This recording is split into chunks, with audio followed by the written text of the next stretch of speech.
মেয়েকে মেরে ফাঁস দিয়ে ঝুলিয়েছে জামাই। গৃহবধূর বাবার এমন অভিযোগে চাঞ্চল্য রায়গঞ্জের বীরঘই এলাকায়। ঘটনায় তদন্ত শুরু করলো পুলিশ। শনিবার দেহ ময়নাতদন্তের জন্য রায়গঞ্জ মেডিকেল কলেজের মর্গে পাঠালো তারা। মৃতের পরিজনেরা জানান, মৃত গৃহবধূর নাম মাইনো হাসদা, বয়স আনুমানিক 19 বছর। বাপের বাড়ি কালিয়াগঞ্জ থানার রঘুনাথপুর এলাকার গাঙ্গুয়া গ্রামে। বছর 3 আগে রায়গঞ্জের বীরঘই গ্রামে তালা মুর্মুর সাথে বিয়ে হয় তার। গৃহবধূ বাবার অভিযোগ, এদিন ভোররাতে তার মেয়ের শ্বশুর বাড়ি থেকে ফোনে খবর দেওয়া হয় তাদের মেয়ে ভোররাতে প্রকৃতির টানে ঘরের বাইরে যায়, কিন্তু ফিরে এসে শুয়ে পড়লে মৃত্যু হয় তার। কিন্তু তিনি গিয়ে দেখেন মেয়ের ঘরের পাশে একটি গাছে তার গলায় ফাঁস দেওয়া ঝুলন্ত মৃতদেহ। তার অভিযোগ, গৃহবধূর স্বামী সহ শ্বশুরবাড়ির লোকেরা তাকে মেরে গাছে ঝুলিয়ে দিয়েছে। ঘটনা তদন্ত করার পাশাপাশি অভিযুক্তদের শাস্তির দাবি জানিয়েছেন তিনি। এদিন এ বিষয়ে মৃতার বাবা সেকলে হাসদা বলেন,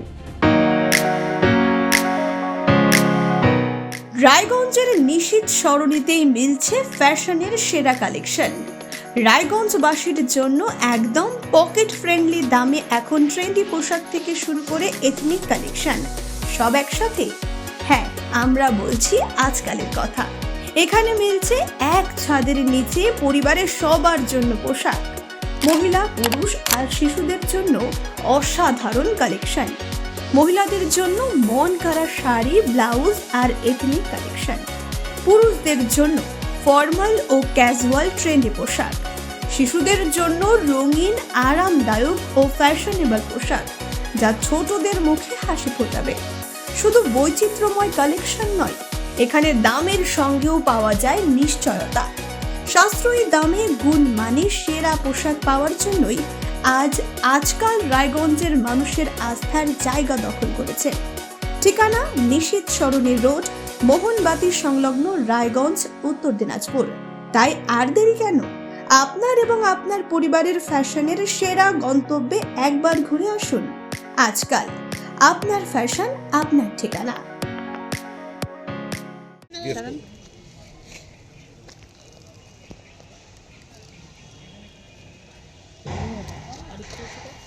যাবো দেখ। দেখো দিদি, ঠিক আছে।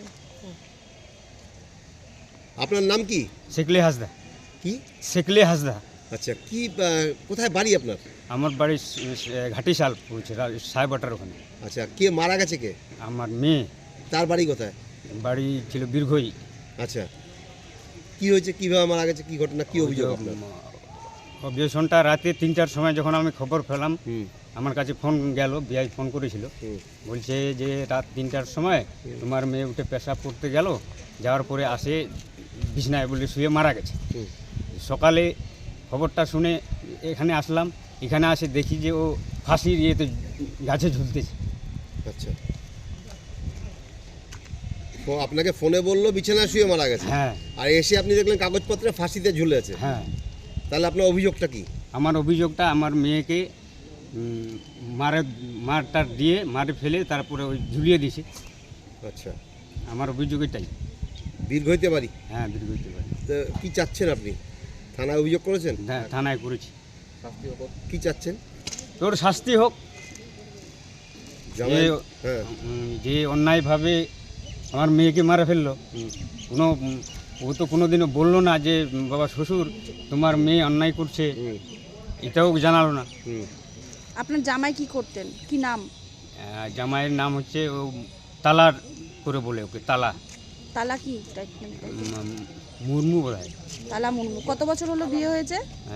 3 বছর হলো। 3 বছর হলো বিয়ে হয়েছে। আগে কি কোনো টাকা পয়সা বা কোনো কিছুর জন্য গোলমাল বা কোনো রাগারাগি কি ছিল? এরকম কিছু ছিল না, তবে ওই যে সাইকেলটা দেওয়ার কথা ছিল আমার, তো মাঝে মাঝে মেয়েকে বলতে যে তোমার বাবা তো সাইকেল দেওয়ার কথা, দিচ্ছে না কেন? তাহলে সাইকেলের জন্য খুন করে দিল মনে হচ্ছে, না অন্য কোনো কারণ হতে পারে? অন্য কোনো কারণ, এদের ভিতরের ঝগড়াটা কিছু বোঝা যাচ্ছে না। অভিযোগ, এরা জামাইকে জিজ্ঞাসা করতেছে কিসের কেচাল, ওই যে না কোনো কেচাল নাই। আবার মাঝে মাঝে দেখি যে মারে ফ্লাট করে দেয়। একবার হসপিটালে নিয়ে আসছিলাম। কিন্তু আপনার অভিযোগ ওকে মার্ডার করছে? হ্যাঁ, আমার অভিযোগ যে ওকে মার্ডার করা হয়েছে। রায়গঞ্জ থেকে বিথিকা বালের রিপোর্ট, কুলিক নিউজ।